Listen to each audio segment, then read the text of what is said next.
রাজধানী উত্তরায় ভয়াবহ অগ্নিকাণ্ডে প্রাণ হারিয়েছেন একই পরিবারের ৩ জন সহ মোট ৬ জন।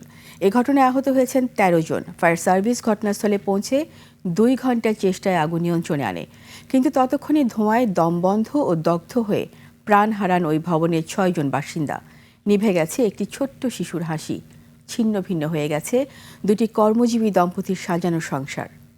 সিরাত আল মুস্তাকিমের রিপোর্ট। I am Ox.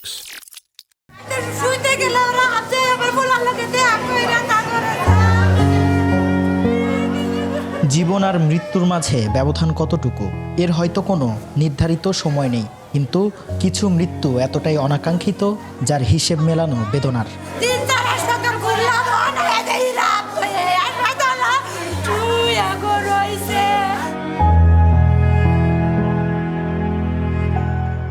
শুক্রবার সকালের নির্মল আলোয় যখন পুরো শহর জেগে উঠেছিল ছুটির আমেজে, ঠিক তখনই উত্তরার একটি আবাসিক ভবনে জ্বলে উঠল মৃত্যুর লেলিহান শিখা। উত্তরার এই বাসার ৫ তলাতে শুক্রবার ভোরেও স্ত্রী সন্তান নিয়ে ছুটির দিনের ঘুমেছিলেন ফজলে রাব্বি রিজভী, কিন্তু অল্প সময়ের ব্যবধানে পুরো পরিবারটি এখন অনন্ত ঘুমে। সকাল ৮টায় উত্তরার ১১ নম্বর সেক্টরের ১৮ নম্বর রোডে আগুনে পুড়ে মারা গেছেন বেসরকারি চাকুরিজীবী ফজলে রাব্বি, তার স্ত্রী সুবর্ণা ও একমাত্র সন্তান রিশান। আগুনের ঘটনায় বাড়িটির আরও একটি ফ্ল্যাটে মারা গেছেন হারিস উদ্দিন সহ পরিবারের ৩ সদস্য। একাদশ শ্রেণীতে পড়ুয়া ছেলে রাহাব ও ভাতিজি রোদেলার মরদেহ পাওয়া গেছে সিঁড়িতে।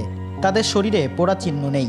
স্বজনদের ধারণা, ধোঁয়ায় দম বন্ধ হয়ে মারা গেছে দুজন। শুট হয়েছিল হচ্ছে ৭:৩৫-এ, যখন ফার্স্ট আমি দেখলাম। মাত্র ২০ থেকে ২৫ মিনিটের মাথায় হচ্ছে পুরা বাসাটা তখন আগুন একদম চারপাশ থেকে ছড়াই গেল, লোকজন জড়ো হয়ে গেল।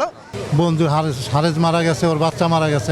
তো ফার্স্টে হচ্ছে আপনার এই দোতলাটায় আগুন লাগে, ধোঁয়াতে নিঃশ্বাস নেওয়া যাচ্ছে না, ভয়ঙ্কর অবস্থা। আবাসিক ভবনের এই আগুনে আহত হয়েছেন ১৩ জন। তারা রাজধানীর বিভিন্ন হাসপাতালে চিকিৎসাধীন। আগুনের সূত্রপাত নিয়ে তদন্ত শুরু করেছে ফায়ার সার্ভিস ও পুলিশ। প্রাথমিক কারণ হিসেবে আমরা জানতে পারি দোতলার একটি রান্নাঘর থেকে আগুনের সূত্রপাত হতে পারে, গ্যাস অথবা বিদ্যুতের শর্ট সার্কিট থেকে এটা তদন্তে বেরিয়ে আসবে। এখন পর্যন্ত আমরা ৬ জন নিহতের সংবাদ পেয়েছি এবং আহত প্রায় ১৩ জনের সংবাদ পেয়েছি।